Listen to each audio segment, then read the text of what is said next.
Magandang umaga po sa bawat isa sa inyo. Welcome back to our 365 Bible verses everyone should know. So ito pong mga nakarang araw, tinalakay po natin yung ating series about encountering God, life-changing moments. Now, ngayon po ang series natin ay patungkol po sa wisdom. Kristiyanong wais, making wise decisions daily. Ito pong mga devotions natin ay magmumula po sa Book of Proverbs. Now, napakahalaga po ng topic natin ngayon, Kristiyanong wais. Kasi ito po yung maghahatid sa atin patungo sa mga plano ng Diyos, magandang plano ng Diyos sa ating buhay. If we don't have wisdom, ang patutunguhan natin, distraction. No? Yung walang mangyayari sa buhay natin, no? Mapapariwara lang tayo. Kaya napaka-importante po ng making wise decisions daily. Yung wise decisions po, para po yung alikansya, no? Araw-araw po, kahit sa maliliit na bagay, naguhulog tayo ng mga wise decisions. And later on, aanihin po natin yan. No? Makikita natin na buti na lang tama yung decision natin last year, last month, last week, yesterday, no? Kaninang 1 hour ago. Yan, lahat ng mga decisions natin in the past, maghahatid talaga, magdudulot ito ng magandang kinabukasan sa atin. Ihatid tayo nito patungo sa kalooban ng Diyos sa ating mga buhay. So ito po yung series natin, no? Kristiyanong wais, making wise decisions daily. Now, yung una po nating devotion, magmumula po sa Proverbs chapter 1 verse 7. Sabi po dito, the fear of the Lord is the beginning of knowledge.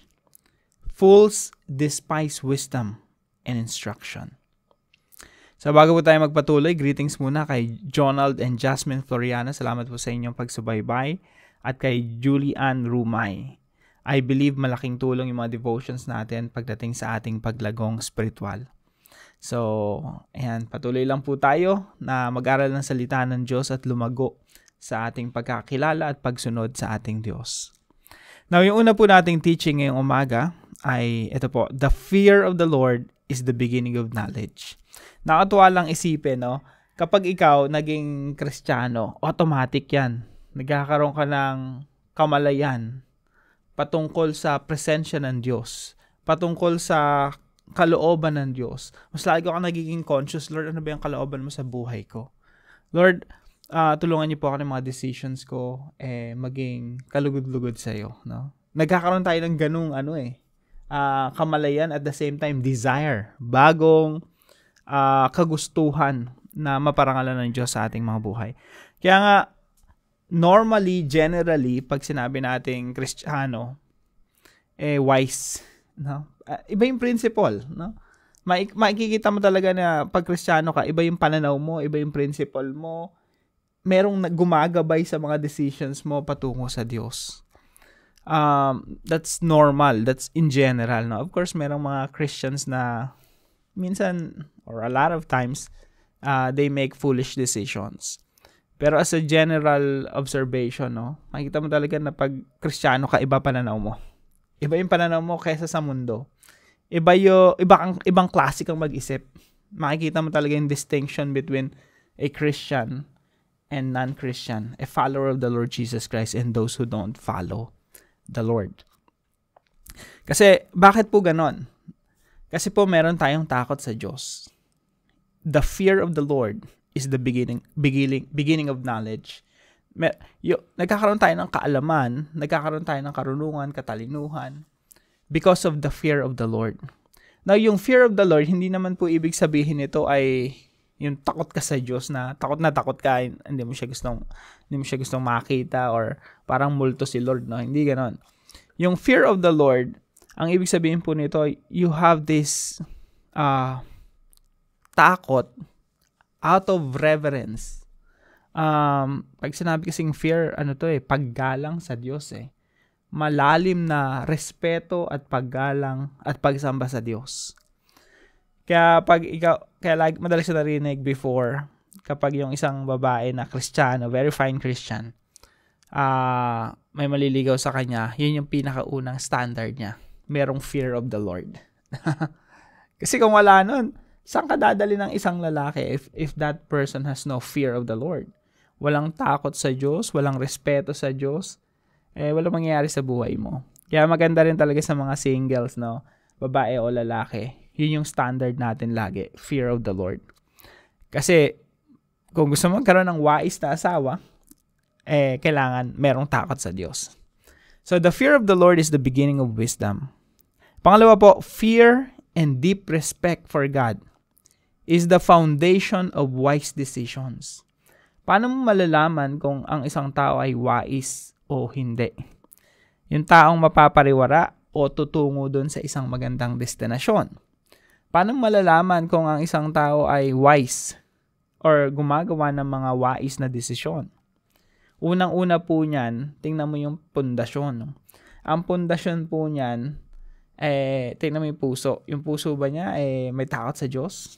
Ito ba ay mayroong pagsamba, paggalang? So, fear and deep respect for God is the foundation of wise decisions. Malalaman mo kung ang isang tao maganda ang patutunguhan sa buhay kapag ang pundasyon niya may takot sa Diyos. So, napakahalaga po nung talatang ito, no? The fear of the Lord is the beginning of knowledge. Pag wala kang takot sa Diyos, wala ka rin kaalaman patungkol sa kanyang mga salita, at wala ka rin guidance from the Lord. Isipin mo ang isang taong walang takot sa Diyos, sinong gagabay sa iyo if you don't have that fear of the Lord in your heart?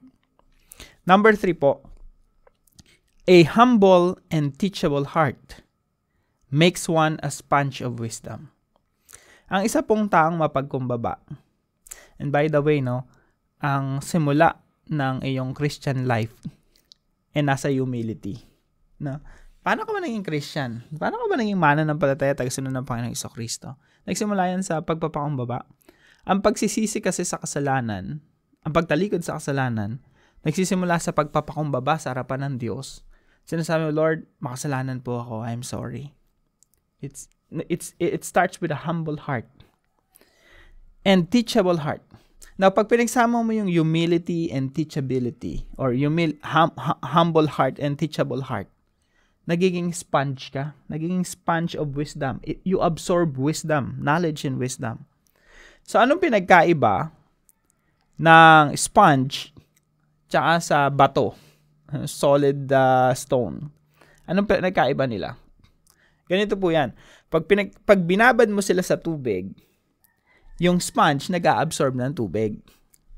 Etong solid na bato, nababasa lang. Kasi merong maliliit na pores pa rin yan, no? Nag-a-absorb konti, kaya siya nababasa. Pero itong sponge talaga, soaking wet. Talagang basa hanggang loob na-absorb yung tubig. Now, ganun din po yung puso natin, no? Kapag ang puso natin sponge, humble, teachable, ina-absorb mo yung knowledge and wisdom from the Lord. Kahit naman sa relasyon natin sa tao. Kapag tayo ay humble, teachable, pag may sinasabi sa yung boss mo, kapwa mo katrabaho, kapatid mo, o kahit sino, kapag tama yung sinasabi nila, teachable ka, tos humble, hindi ka mapagmataas, hindi ka ma-pride, i-absorb mo yung sinasabi nila. No, kaya pag ina-absorb mo yung mga magagandang sinasabi sa inyo ng tao, mabubuting advice, mabubuting mga payo, tumatalino ka. Nagkakaroon ka ng wisdom. Pero kapag ikaw ma-pride, mataas ang ere mo, hindi ka teachable, hindi ka maturuan, para kang bato, meron kang pusong bato, kahit babad na sa wisdom, ang dami na nagpapayo sa'yo, pero ang tigas-tigas ng puso mo, ang yabang-yabang mo, hindi ka maturuan, hindi ka talaga tatalino. Kahit anong gawin mo, hindi ka magkakaroon ng wisdom. Mananatili kang, ayun na yun, fool. Ang fool kasi sa Tagalog, tanga no? Stupido. Ayun yung sinasabi dito sa Proverbs 1:7. Fools despise wisdom and instruction. Yung mga fools, stupido. Kasi yung Tagalog nun Hindi ko alam yung Tagalog ng fool. Parang stupido, tanga, ganon. Bobo. Nananatili kang bobo, nananatili kang stupido. When you are not humble, when you are not teachable, Why? Because you despise wisdom and instruction. Wala kang pakialam sa mga sinasabi ng tao sa'yo. Lalo na pag yan ay nasa saad sa salita ng Diyos. Kaya napakalaga na tayo ay humble and teachable when it comes to God's Word. Kasi ang salita ng Diyos, wisdom ng Diyos yan eh. When we are humble and teachable, we absorb God's wisdom. Kaya nagiging matalino tayo, nagiging marunong tayo sa buhay, at sigurado, tutungo tayo sa isang magandang destinasyon when we are humble, when we have a teachable heart, because we become a sponge of wisdom. Now, ano po yung application natin sa umagang ito? Number 1, be a sponge, not a stone. Be a sponge. Kailangan mong mag-absorb, kailangan nating mag-absorb ng wisdom, ng knowledge, lalo-lalo na sa Panginoon. At ang Panginoon gumagamit ng mga tao para matulungan din tayo. Kapag ang isang tao sa paligid mo, nagpapayo sa'yo ng maganda, may sinasabi sa'yo ng maganda, mabuti naman, huwag na tayo magmataas. Maging teachable tayo. Magpaka-humble, magpakumbaba tayo. Lalo-lalo na sa mga mag-asawa. Ako nga, na-realize ko minsan, kapag gumagawa ako ng mga palpak na desisyon, yun yung mga panahon na, oftentimes, yung mga panahon na hindi ako nakikinig sa asawa ko, feeling ko ang runong-runong ko, tama yung desisyon ko, hindi ako nakikinig. Minsan, or madalas, naging palpak yung desisyon ko. So, be a sponge, not a stone, lalo-lalo na sa salita ng Diyos. Napakalaga na, this is our point number 2, begin to be wise by knowing God's Word. Simulan nating maging matalino ngayon. Kung dati we're full, begin to be wise. Magsimula na tayong maging matalino, maging marunong sa buhay by knowing God's Word. Yung salita ng Diyos, ibasahin natin, ibabad natin yung ating mga sarili sa salita ng Diyos. Maging teachable tayo, maging humble tayo, absorb natin kung ano sinasabi ng salita ng Diyos at magiging marunong tayo sa buhay. Begin to be wise by knowing God's Word.